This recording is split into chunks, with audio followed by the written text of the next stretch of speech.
साथियों, जय हिंद, जय भारत। मैं आपका साथी ओम प्रकाश जैसलमेर से। आज हम एक मंथन का मुद्दा लेते हैं कि पूरे भारतवर्ष में कल है जो दुर्गा महाअष्टमी मनाई जाएगी पूरे भारतवर्ष में। और इस दिन हमें देखने को मिलता है कि कई देवी के मंदिरों में बलि प्रथा का सिस्टम है। बकरों की बलि दी जाती है, शराब पी जाती है, उससे उनकी देवी खुश होती है। और इस तरह से एक ऐसा कार्य किया जाता है जो कि मालिक ने एक इंसान को बनाया है तो उसको तो शाकाहारी बनाया है, उसको मांसाहारी बनाया ही नहीं है। जैसे कि अगर हम मांसाहारी की निशानी आप जानवरों में देखो, शेर, कुत्ते, बिल्ली, जिनके नाखून पीछे की तरफ होंगे, तीखे होंगे, यहाँ तक कि आप बाज के देखो और उनके दांत होंगे वो भी अंदर की तरफ तीखे होंगे। उनका पानी पीने का स्टाइल जुबान से होगा। और अगर आप वैज्ञानिक दृष्टिकोण से देखेंगे तो एक मनुष्य की जो आंत है उस आंत में और जानवर की आंत में, जो जानवर शाकाहारी है जैसे गाय, हाथी, जो शाकाहारी जानवर है, और मांसाहारी जानवर की आप आंत देखो तो जानवर की जो शाकाहारी है उसकी और हमारी आंत बिल्कुल समान है। यानी कि प्रकृति ने, नेचर ने कहीं से भी हमारे को मांसाहारी नहीं बनाया है। फिर हम आते हैं अपने धर्म के ऊपर। तो ये हिंदुस्तान में ज़्यादातर हम हिंदू, मुस्लिम, सिख, ईसाई जो हमारे धर्म ग्रंथ है या हमारे आदि ग्रंथ है, कहीं पर भी किसी ग्रंथ के अंदर ये चीज़ नहीं लिखा है कि आपको होम अष्टमी को बलि देनी है और बलि देके फिर उस बलि का सेवन करना है और शराब का सेवन करना है। ये क्यों शुरू हुआ था, कैसे शुरू हुआ था, मैं इसके ऊपर नहीं जानना चाहता हूँ। लेकिन मैं ये बात क्यों कह रहा हूँ, सनातन सनातन सनातन, या कोई भी आदमी अपने धर्म को बहुत ही ऊपर बताता कि हमारा धर्म ऊपर है, हमारा धर्म ऊपर है। न तो मोहम्मद साहब ने बलि के लिए बोला, न गुरु नानक जी ने बलि के लिए बोला, न यीशु मसीह ने बलि के लिए बोला, न 10वां गुरु ने बलि के लिए बोला, न हिंदू संस्कृति के किसी भी शास्त्र में बलि के लिए बोला। तो आखिर ये क्योंकि देखो दोस्तों, जन्म लेने के लिए 84 लाख के लिए आपको एक कोख चाहिए है। एक कोख यानी कि अगर एक दाना भी पैदा होता है धरती से तो धरती माता अपनी कोख देती है, तब वो दाना पैदा होता है। यानी कि कोख के बगैर सृष्टि नहीं है, कोख की बगैर योनि नहीं है। अगर 84 लाख योनियाँ हैं तो 84 लाख की कोख है। लेकिन मरने के लिए, जाने के लिए आप जल के मरो, डूब के मरो, कट के मरो, कैसे मरो, हार्ट अटैक से मरो, कैसे मरो, उसके लिए कोई वो चीज़ नहीं है। यानी मेरा कहने का मतलब ये है कि जब हमारे किसी भी मजहब, धर्म ग्रंथों ने हमारे को ये चीज़ नहीं दी तो आखिर हम ये चीज़ कर क्यों रहे हैं। मैं आज ये वीडियो इसलिए बना रहा हूँ कि कल होम अष्टमी के दिन पूरे हिंदुस्तान के अंदर आप भी वही करेंगे जो हमारे मुस्लिम भाई बकरीद के दिन करते हैं। तो फिर उनके मजहब में, आपके मजहब में कोई मुझे फ़र्क नहीं लग रहा है, ठीक है ना। वो क्यों कर रहे हैं, वो भी अपना कोई ना कोई लॉजिक दे रहे हैं। आप क्यों कर रहे हो, क्योंकि आप भी लॉजिक दे रहे हो। ऐसा आप लॉजिक दे रहे हो, माता ने भक्षण किया था राक्षस के रक्त बीज का, खून का। अरे रक्त बीज का ठीक है, अगर वो खून नीचे गिरता उतने रक्त बीज खड़े हो जाते। माता ने जरूर उसका खून पिया। लेकिन क्या आपको इसके साथ साथ में जब आपने दुर्गा सप्तशती पढ़ी है तो आपने उसमें ये भी तो देखा होगा ना, जब 64 योगिनियों को सर्जित किया गया, तो 64 योगियों ने सर्जित होते सबसे पहले खून मांगा माता से कि हमें तो खून की प्यास लगी हुई है, पहले हमारी प्यास बुझाओ, फिर बाद में हम लड़ेंगे। तो माता ने अपनी गर्दन काट के उन 64 योगियों को खून पिलाया था। ये जरूर उस शास्त्र में लिखा कि उन्होंने अपना गला काट के उनको आप लोग गला काट के खून पिलाओ ना, 64 योगियों को चढ़ाओ। कौन चढ़ाएगा अपना गला काट के? भ्रमों में मत जाओ मेरे दोस्तों। क्यों?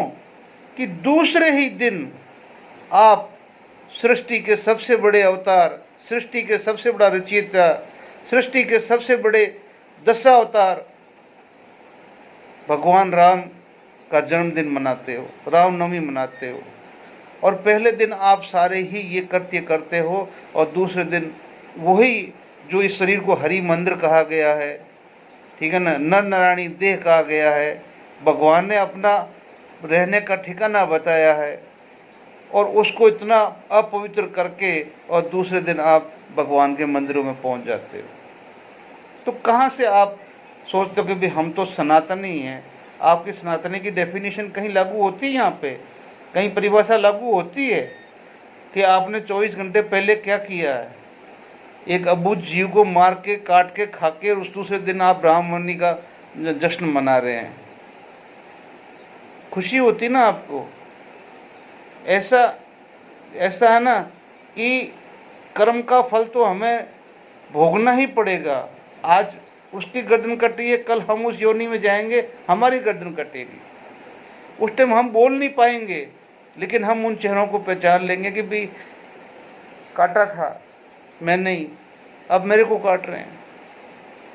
तो साथियों, मेरी आप लोगों से हाथ जोड़ के उम्मीद है कि जो ये किसी ने भी ये कुप्रथाएं चला दी हमारे धर्म के बीच में, अब इससे आप वापस मुड़ जाइए। एक इंसान शुद्ध शाकाहारी है, मालिक का अंश है, मालिक खुद अंदर बैठा हुआ है। मत उस एक मंदिर के अंदर अगर कोई हड्डी फेंक देता है, या मस्जिद में हड्डी फेंक देता है, गुरुद्वारे में फेंक देता है, चर्च में फेंक देता है, आप उस आदमी का पीट पीट के जान ले लोगे उस हड्डी फेंकने की वजह से।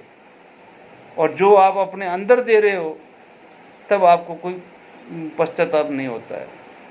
आज मैं वीडियो इसी पे बना रहा हूँ कि दोस्तों, जो मेरे 10 भाई भी अगर इस चीज़ को माने कि हम परमात्मा के घर से आए हैं अपने आवागमन का छुटकारा पाने के लिए, ये जो खाने पीने की सुख सुविधा जो भी जहाँ से भी, किधर से भी, कैसे भी हमारे जीवन में आई है, ये हमारे लिए नहीं है,